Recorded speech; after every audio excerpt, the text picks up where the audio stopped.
Hello and welcome back to Rage Gaming. It's time for an overview of Necromancer in Season 4. Today we're talking about the 5 best builds that it has, because yes, there's actually more than just Golem Necromancer as an option, and they're not bad either. We'll go backwards on this list though, starting from first because it is obvious it's Golem Necromancer. So pretty quick fire on this. Golem Necromancer is undeniably the strongest build that Necromancers have, and may even be the strongest in the game. Though that heavily leans on Holy Bolts, the new elixir causes the ungodly amount of bursts from just a proc of these bolts. I've personally hit over 50 billion in one combo with that, and the potential is even higher. It means we're able to one-shot even the highest level pit bosses, which is why Necromancer currently stands at the top of the clears. This clear by Thessian was an impressive tier 142 with over a minute left with some self-admitted mistakes in the run. It's possible by the time this video even gets released, we could have a higher clear in the books. Personally though, I played the build to death and I've worked on improving it to the point where, I'm really ready to try something different. We also know that if it wasn't for Holy Bolts, the output of this build would be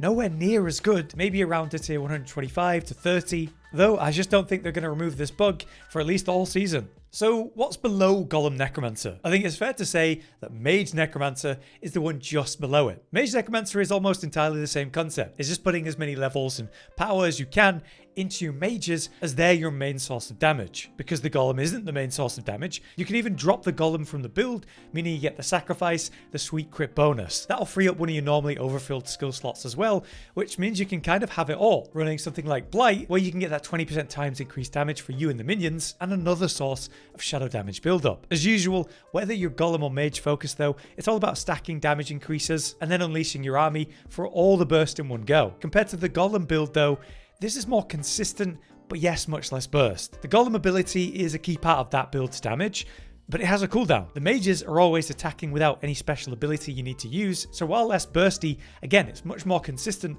and that can be appealing. This footage is by VYBZJ, who cleared a tier 123 a good week ago, without using Holy Bolts, by the way. With Holy Bolts, I think over 130 tier clears are easily possible for this build, but the reason I put it below the Golem, outside of the obvious they've got lower tier clears, it's also a lot less survivable. The Golem is able to soak a lot of damage for you, the ability provides some big heals, or you could even run upgrade 1, where you got a 30% damage soak, saving you from potential one-shots in many cases. On the bright side, because you're not running Golem, you don't need a normal chest that has Golem Mastery on it, which allows you to run the best defensive uber unique, Duriel's Might, for the hefty DR and increased cap to your element resistances. That is really nice. In any case though, it's largely the same build with a different focus. That's why it's so competitive. Lighted aspect on a two-hand weapon, unyielding commander on your amulet for the big army to dead burst. If you're like a Golem hater for some reason, this is probably the second best option in the game. But since it's a very similar build, let's move on. Next we have third then, which is an interesting one. Technically, I believe this could very well be infinimist, but a minion version. The reason I'm not really showing that as third though,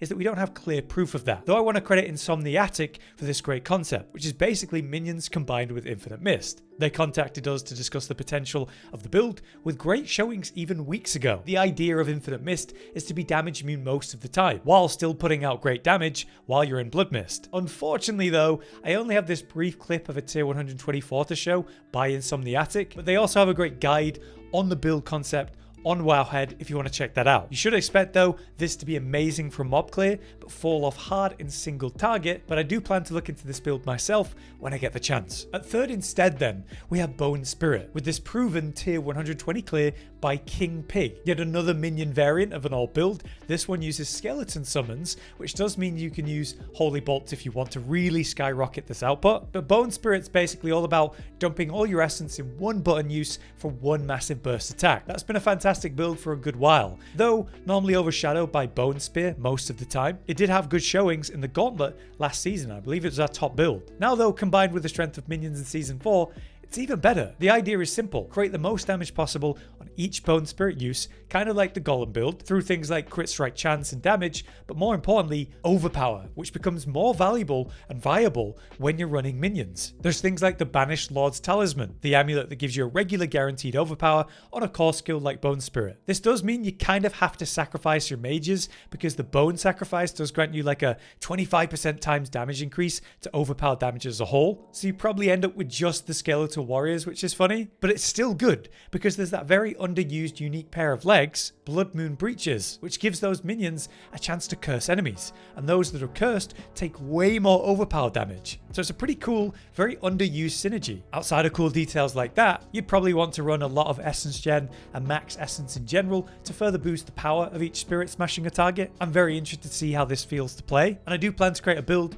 with this concept in mind myself. But obviously, the output is great, and even without Holy Bolts, it's clearing tier 120s, so it's not that far behind the Golem Necromancer, especially if they weren't using Holy Bolts. Next though, let's drop down some tiers, like this clear by Hexploit in a tier 108. This is an Ebon Piercer build, which is a unique amulet that causes blight to shoot out these little projectiles. These pierce enemies and deal great shadow damage over time. So this is just a good blight build essentially, with a lot of focus on that shadow damage over time. This is indeed our first build we've talked about today that doesn't somehow work in minions though.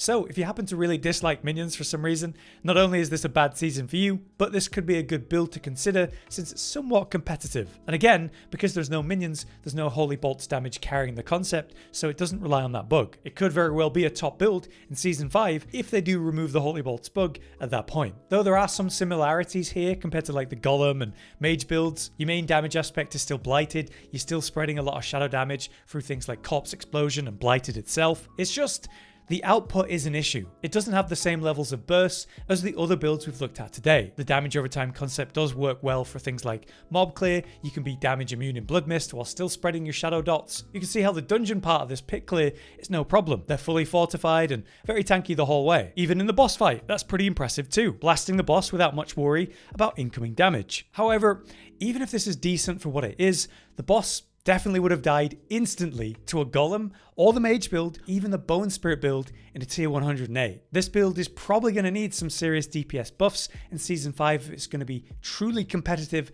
if minions stay as good as they are now. But roughly a tier 110 is still a decent build, and it's good to see at least one non-minion build have some kind of relevance. Finally though, we should now talk about Thorns. Thorns is one of the best builds for Barbarian right now, but for Necromancer in the season of minions, it's just okay. I tested this myself recently and found the mob clear is, to be fair, incredible, but the single target is significantly worse by comparison. Now the minions are getting 100% of your stats, that means they get all of your thorns too. So on paper that sounds awesome. Further, you can push the limits by using things like inherited thorn effects. It also has a really interesting interaction with Holy Bolts. Holy Bolts is obviously busted, it triggers randomly from your minions as they attack, but with thorn minions, it's like the attack of the minions is triggering the bolts as normal, and then also the Thorn Reflect seems to potentially trigger it, because the bolts are triggering, I swear, twice as much as normal when I'm using a Thorns build, making it for incredible mob clear. But as soon as you encounter a boss, you know, a single target, it's nowhere near as good. If you imagine a Barbarian with Thorns,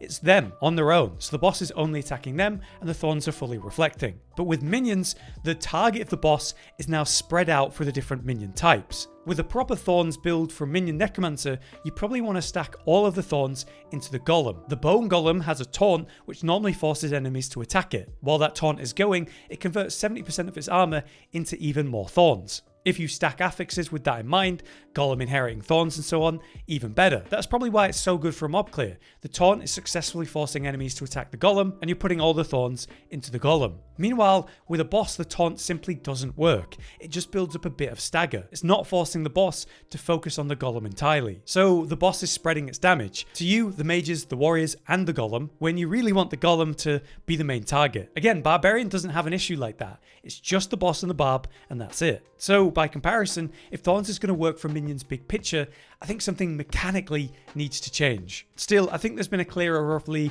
a tier 110 with a Thorns build, so by no means is it bad, but just not as good as Thorns Barb, and that's for sure. But yeah, there you have it. That's my current overview of the different Necromancer builds and the best options and the details around them. I hope to test a lot more of these out myself in the coming weeks, so maybe I can give some more valid feedback and conversation around the topic. But for now though, I've been Hollow, you've been you, and thanks for watching. Josh, Cotton, and Hollow with the videos, dropping the humor like a hammer on your tippy toes, bringing entertainment on a daily arrangement to take our insanity and turn it into entertainment. Yes, I said entertainment twice, to reiterate that it is nice to look into your faces on a mostly daily basis when you let us in your homes to make the whole world a stage. Goodbye.